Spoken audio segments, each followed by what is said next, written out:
Ser ansioso e preocupado.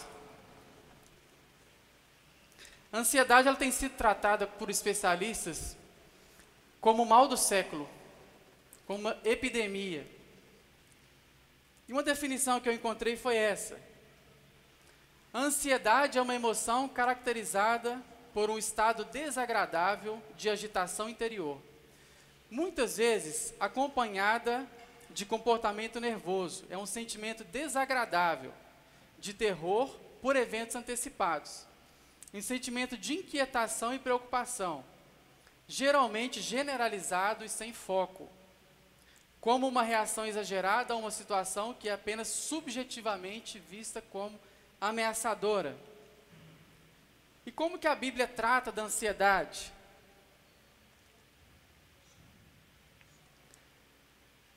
O texto de Mateus, capítulo 6, nós vamos ler do verso 25 ao 34. Portanto, eu lhes digo, não se preocupem com suas próprias vidas, quanto ao que comer ou beber, nem com seus próprios corpos, quanto ao que vestir. Não é a vida mais importante do que a comida? Não é o corpo mais importante do que a roupa? Observem as aves do céu, não semeiam e nem colhem, nem armazenam em celeiros. Contudo, o Pai Celestial os alimenta. Não tem vocês muito mais valor do que elas? Quem de vocês, por mais que se preocupe, pode acrescentar 1 hora a mais na sua vida? Por que vocês se preocupam com roupas?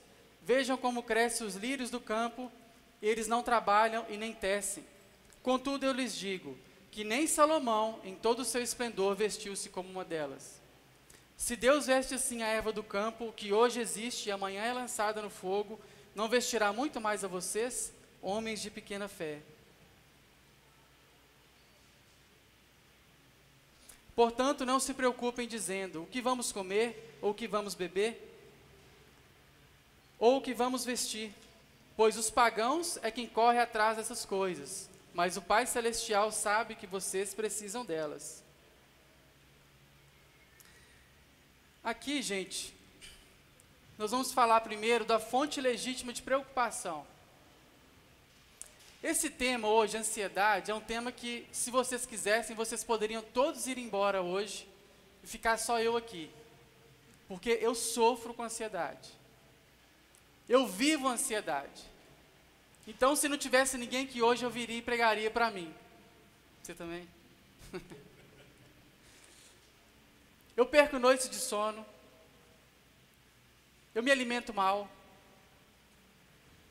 Se um dia você me ver, eu já dei uma coçadinha aqui hoje. Eu coçando aqui assim o braço, é porque eu estou ansioso. E uma fonte legítima de preocupação que Deus mostra nesse texto é: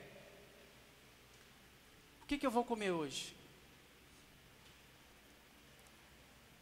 Será que meus filhos vão ter que vestir amanhã? Isso, para Deus, é uma fonte legítima de preocupação. É justo você se preocupar com isso. É legítimo você se preocupar com isso. Você se preocupar com o sustento da sua casa, com o sustento da sua família, com seus filhos.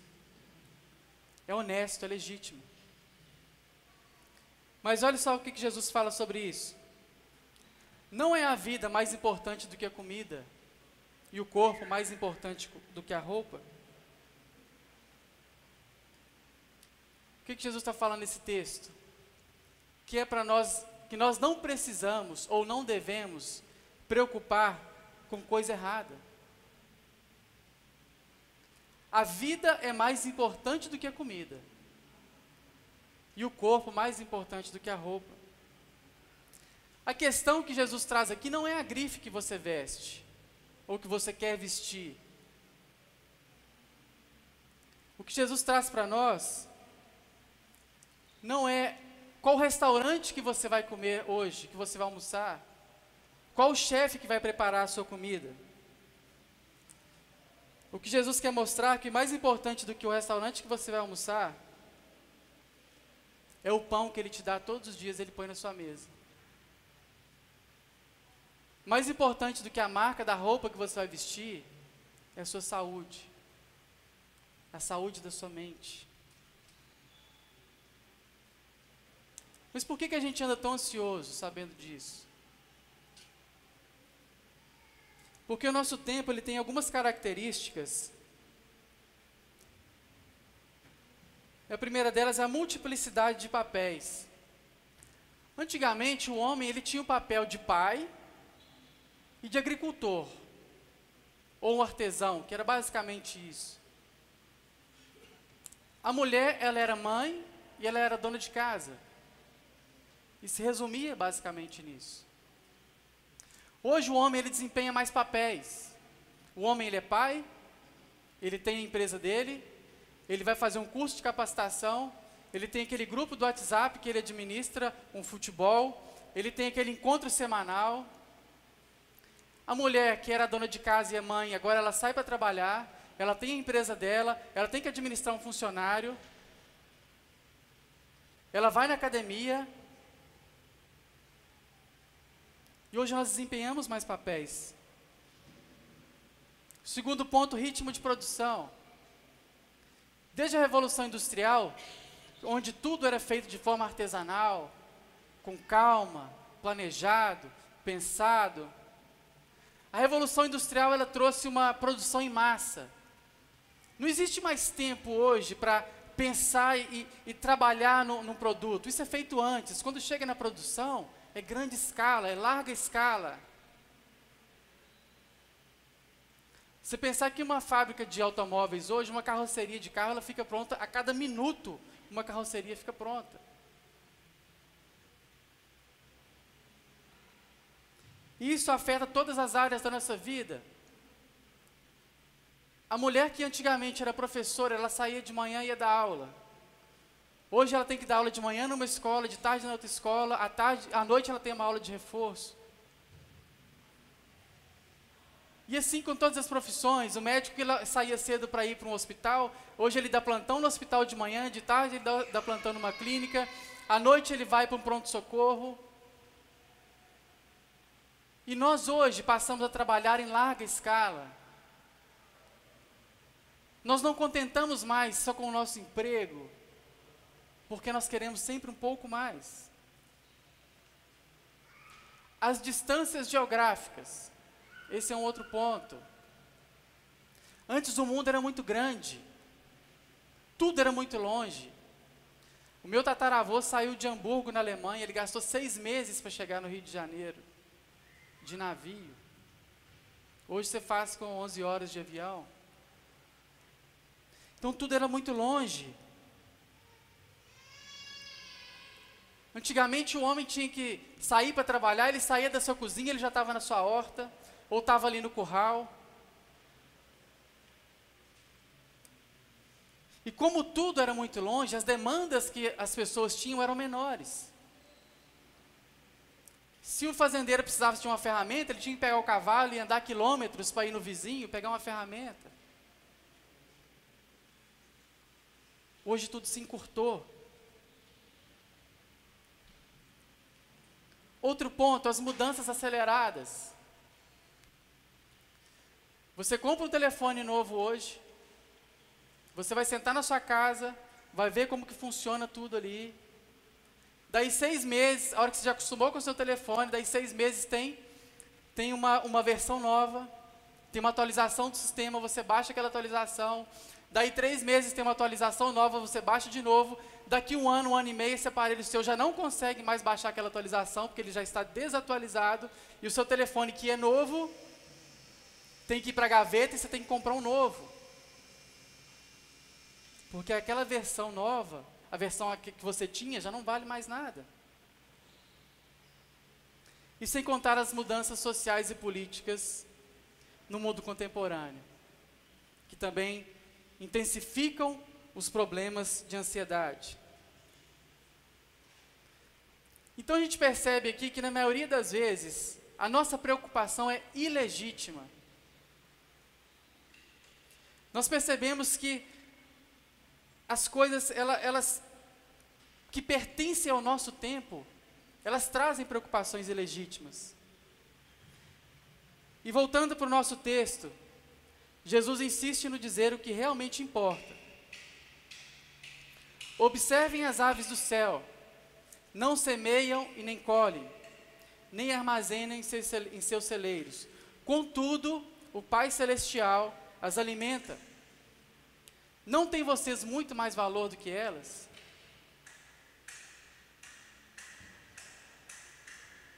Por que nós estamos ansiosos? Todos os dias, se você prestar atenção nas aves, elas têm algo para te dizer. Elas têm algo para testemunhar sobre o cuidado de Deus, o cuidado do Criador. Você acha realmente que você tem menos valor do que uma maritaca? Não é se você fala igual uma maritaca, é se realmente você tem valor. Sabe que para Deus você tem menos valor do que um pardal?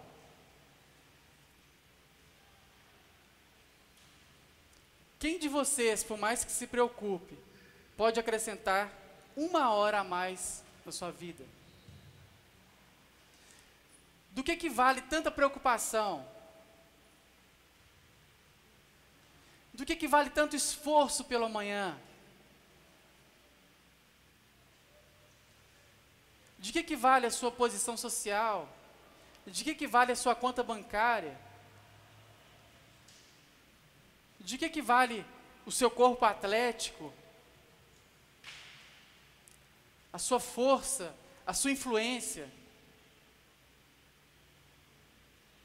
Nós não temos poder de adiar um segundo da nossa vida. Então, para que preocupar tanto? Ontem a gente estava vendo um vídeo da barragem, lá em Brumadinho, e a gente estava prestando atenção no cronômetro, que em 8 segundos, a barragem rompeu, e em 8 segundos ela já tinha levado, consumido dezenas de pessoas.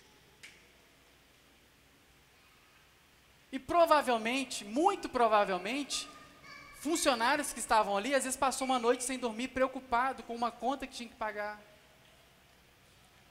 Preocupado com alguma situação, e ele foi trabalhar naquele dia, e provavelmente ele estava trabalhando preocupado. E por mais que eles corressem ali, mostrou várias pessoas correndo, não adiantou de nada. A vida não está no seu controle. Mas isso é tão difícil. Eu estou tão acostumado a acordar cedo e decidir minha agenda. Eu estou tão acostumado a programar minhas férias do verão. Eu estou tão acostumado a programar o que eu vou fazer com as minhas contas, o que eu vou fazer na minha empresa.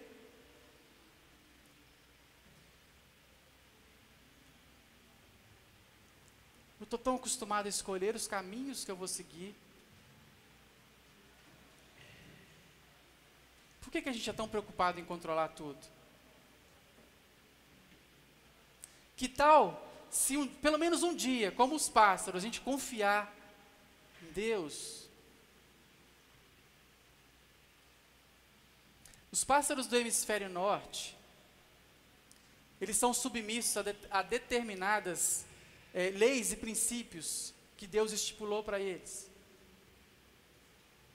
Em determinada época do ano, eles começam a sentir o vento frio.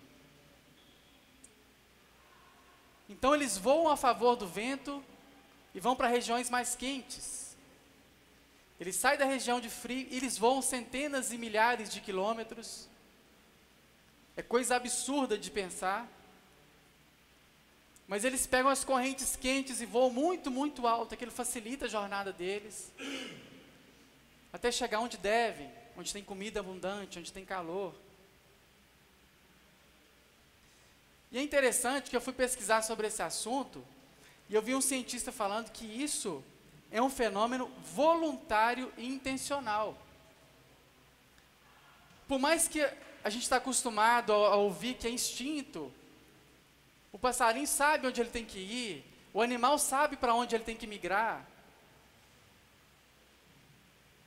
Isso é intencional. Se um dia o passarinho cismar e falar assim, não, eu sou igual o Jay agora, eu vou ficar aqui no frio, eu não aguento aquele calor, eu fico transpirando bicas, eu vou ficar aqui no inverno mesmo. Ele pode ficar.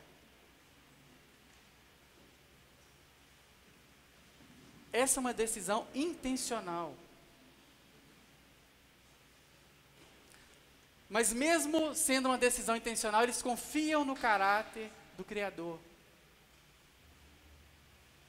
Enquanto nós, seres humanos, nós ouvimos sobre Deus, ouvimos sobre o reino de Deus, ouvimos sobre os princípios de Deus, sobre o cuidado de Deus, e ainda assim, nós insistimos em voar contra o vento frio.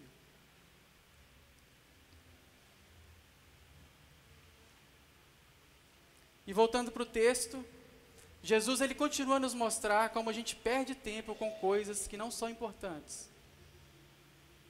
Por que vocês se preocupam com roupas? Vejam como crescem o lírio dos campos. Eles não trabalham nem tecem. Contudo, eu lhes digo que nem Salomão, em todo o seu esplendor, vestiu-se como eles. Se Deus veste assim a erva do campo, que hoje existe e amanhã é lançada no fogo, não vestirá muito mais a vocês, homens de pequena fé. Mas a nossa preocupação é, será que Deus vai me dar aquela roupinha de grife? Será que Deus vai me dar aquele sapato que eu vi na vitrine? Ou eu acho melhor eu lutar para comprar aquilo ali, porque vai que Deus me dá uma roupinha qualquer. A gente não se contenta com o que Deus está nos dando todos os dias. A gente não se contenta porque nossas expectativas são muito maiores. A gente espera muito mais. A gente gasta tempo em expectativas que não deveriam existir. E isso revela como a gente se preocupa com coisas erradas e desnecessárias. O nosso corpo. Você vai ao médico e o médico diz, pode ir embora, está tudo bem. O resultado da biópsia deu negativo. Vai tranquilo para casa. Não é isso. É só um mal-estar, pode ir embora.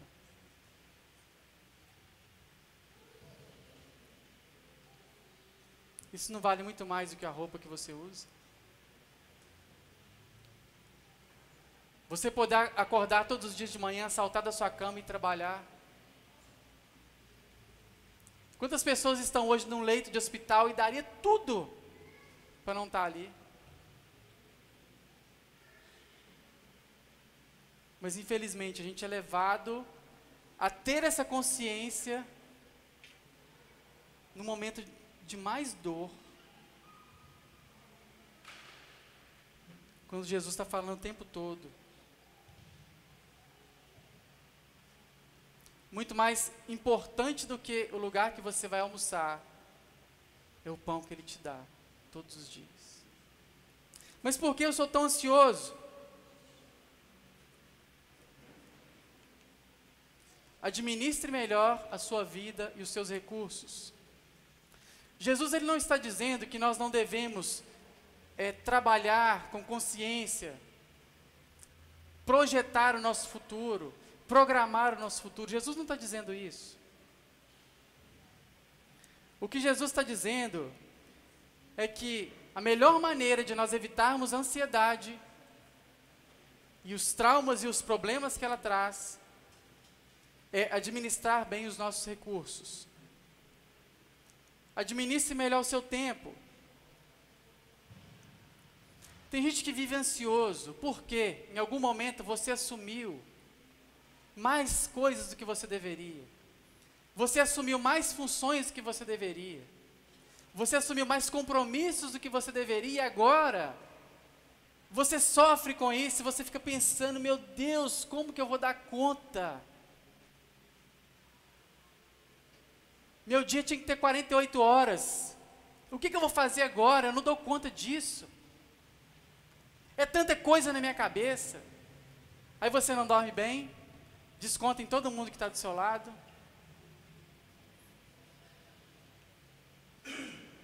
Administre melhor o seu dinheiro. Nossa, eu estou tão ansioso. Eu não sei como que eu vou fazer para pagar essas contas. Meu Deus. Só que a nuvem negra da economia, já vinha 2 anos atrás, você já via essa nuvem negra. Aí, mesmo vendo essa nuvem, você pensou assim, só mais um pouquinho? Eu vou gastar só mais um pouquinho aqui? Não tem problema se eu fazer esse financiamento agora.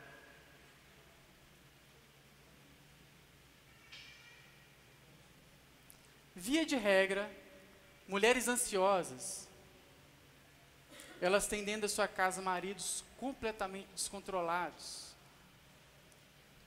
Maridos despreocupados, que não planejaram o futuro, não conseguem planejar o seu dia. E o homem está lá fazendo 1000 coisas e a mulher está tomando depressivo dentro de casa. Maridos, da mesma forma, mulheres que gastam, que assumem coisas que não conseguem fazer o tempo todo, e o marido está lá deprimido, sem conseguir administrar a situação dentro de casa. E filhos, 99% da ansiedade dos filhos é porque são frutos de pais que não conseguem administrar o seu tempo. A criança nunca sabe o que ela vai fazer daqui a meia hora. A criança nunca sabe se vai almoçar agora ou se é daqui a 40 minutos. A criança está no parquinho, o pai, vamos embora, e o menino grita. Enquanto o pai fala assim, daqui 20 minutos a gente vai embora. Trabalhe o coração do seu filho.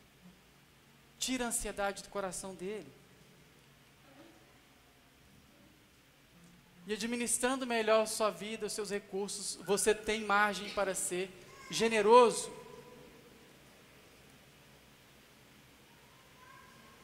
Você tem margem para doar um pouco do seu tempo. Você tem margem para fazer uma visita no hospital.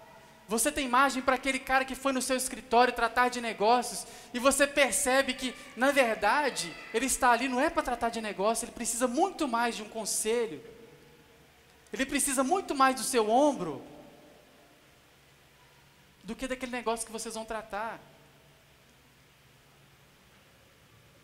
E se você administra bem o seu tempo, você vai conseguir dar atenção para ele. Você vai conseguir orar por alguém. Você vai conseguir andar atento ao que está acontecendo ao seu lado. E ao contrário do que o mundo corporativo diz que tempo é dinheiro. No reino de Deus, tempo pode ser a última esperança ou a última chance que a pessoa que está do seu lado tem.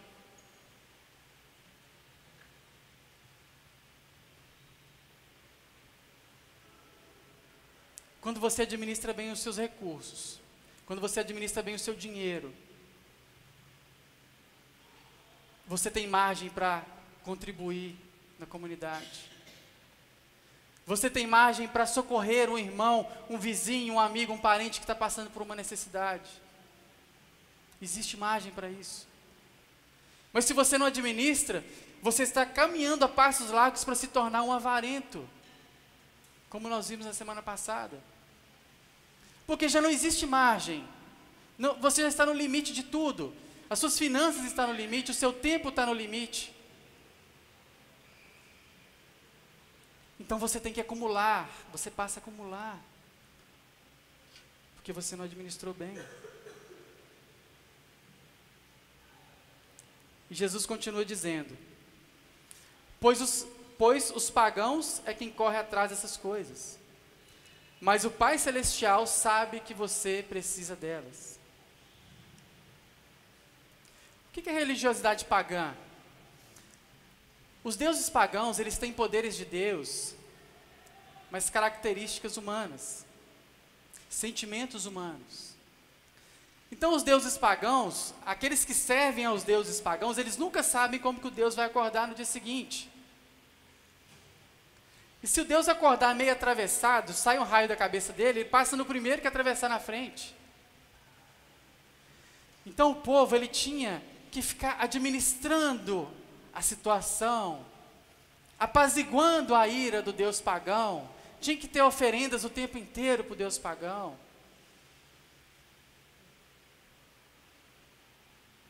Para que Deus fosse gracioso com eles, para que o Deus pelo menos poupasse a vida deles. Agora você imagina uma deusa pagã acordar de TPM. Aí você acorda, oi dona deusa, está aqui a oferenda de coração. Tinha que ser assim. É tenso servir Deus pagão, gente, não é fácil.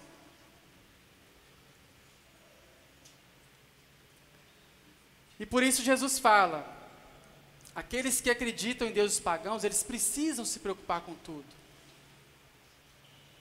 Eles precisam preocupar com o que vão comer, com o que vão beber, com o que vão vestir. Eles têm que se preocupar. E eles se tornam gananciosos e avarentos, porque eles nunca sabem o que vão ter. E eles começam a acumular. Eles começam a reter. Mas qual é o caminho para eu viver livre da ansiedade? E Jesus conclui: busquem em primeiro lugar o reino de Deus e a sua justiça, e todas essas coisas lhes serão acrescentadas. Em primeiro lugar, Deus coloca como prioridade. E acrescentadas, Deus coloca como uma promessa. Eu estou prometendo para vocês que se vocês buscarem o meu reino, se vocês buscarem a mim de todo o seu coração, eu prometo para vocês que eu cuido do resto.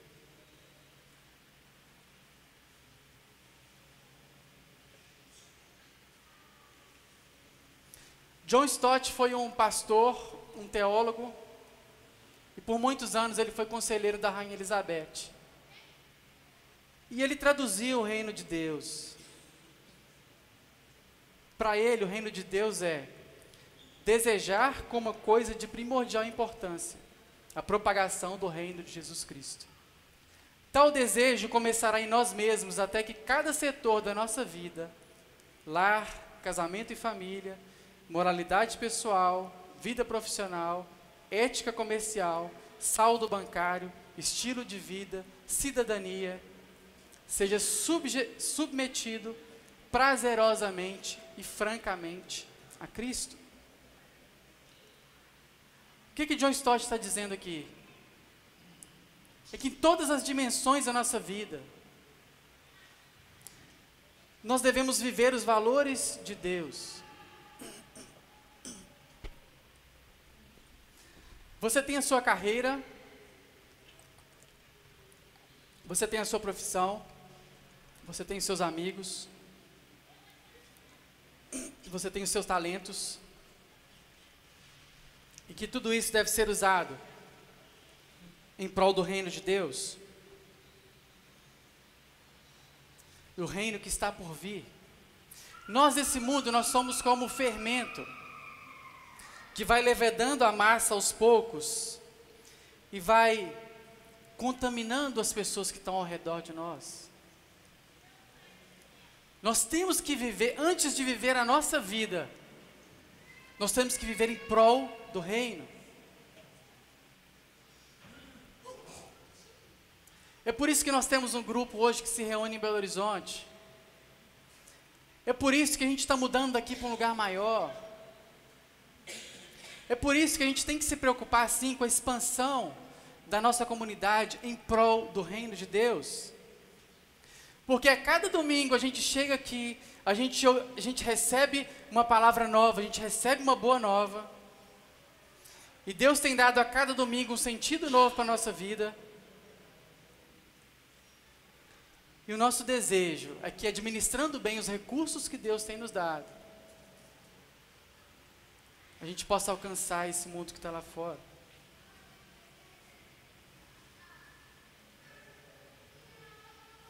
A sociedade, ela impõe outros valores que não são os valores de Deus. Uma sociedade baseada no consumo, baseada na avareza, baseada na posição social que eu ocupo.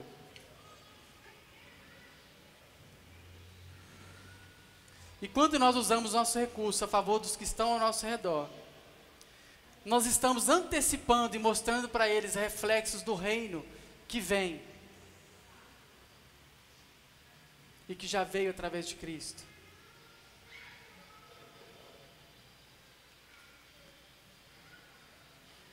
E assim eu termino com o último verso. Portanto, não se preocupem com o amanhã, pois o amanhã se preocupará consigo mesmo. Basta a cada dia o seu mal.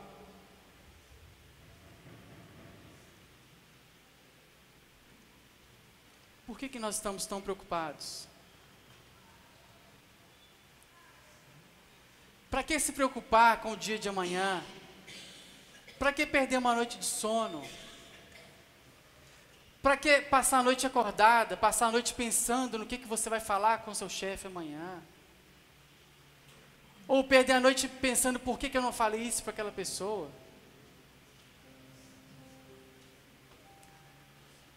Em seus projetos, o reino de Deus, ele tem sido o maior desejo e anseio? Eu sei. Bem possivelmente, e bem sinceramente, a sua resposta é não. Assim como a minha resposta é não.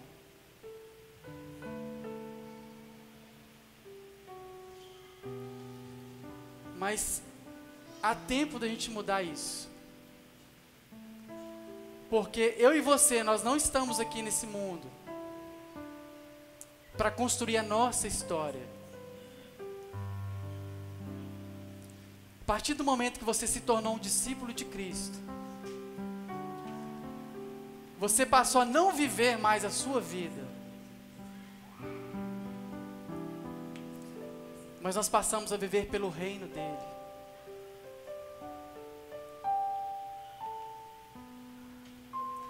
Em seu coração, a confiança no Pai Celeste tem sido a sua fonte de segurança e de paz?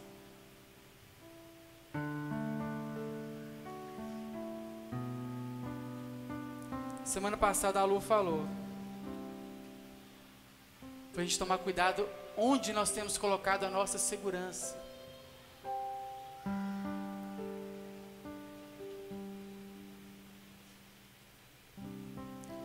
O que você tem, o que você construiu durante toda a sua jornada de vida, pode se dissipar em fração de segundos. A sua fortuna, a sua casa. Nós vimos ontem uma menina que foi lá em Brumadinho, que foi resgatada com uma corda no meio da lama. Ela falou que ela estava sentada no quarto com o marido, a irmã na sala com o filhinho. Ela escutou um barulho, ela levantou da cama e não deu tempo dela chegar na sala. E ela foi encontrada a muitos metros, centenas de metros, longe da casa dela. E ela estava dentro do quarto. Onde que você tem colocado a sua segurança? A saúde que você tem hoje pode não ser a mesma amanhã.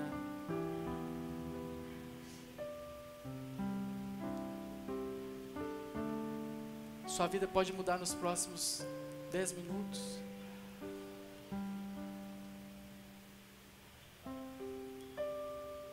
Coloque a sua confiança no caráter de Deus. Se liberte da ansiedade do amanhã. Administre bem os recursos que Deus tem te dado. Faça somente o que está ao seu alcance e liberte-se daquilo que não está ao seu alcance. Viva em paz e confie em Deus todos os dias, porque Ele é Pai. Vamos orar?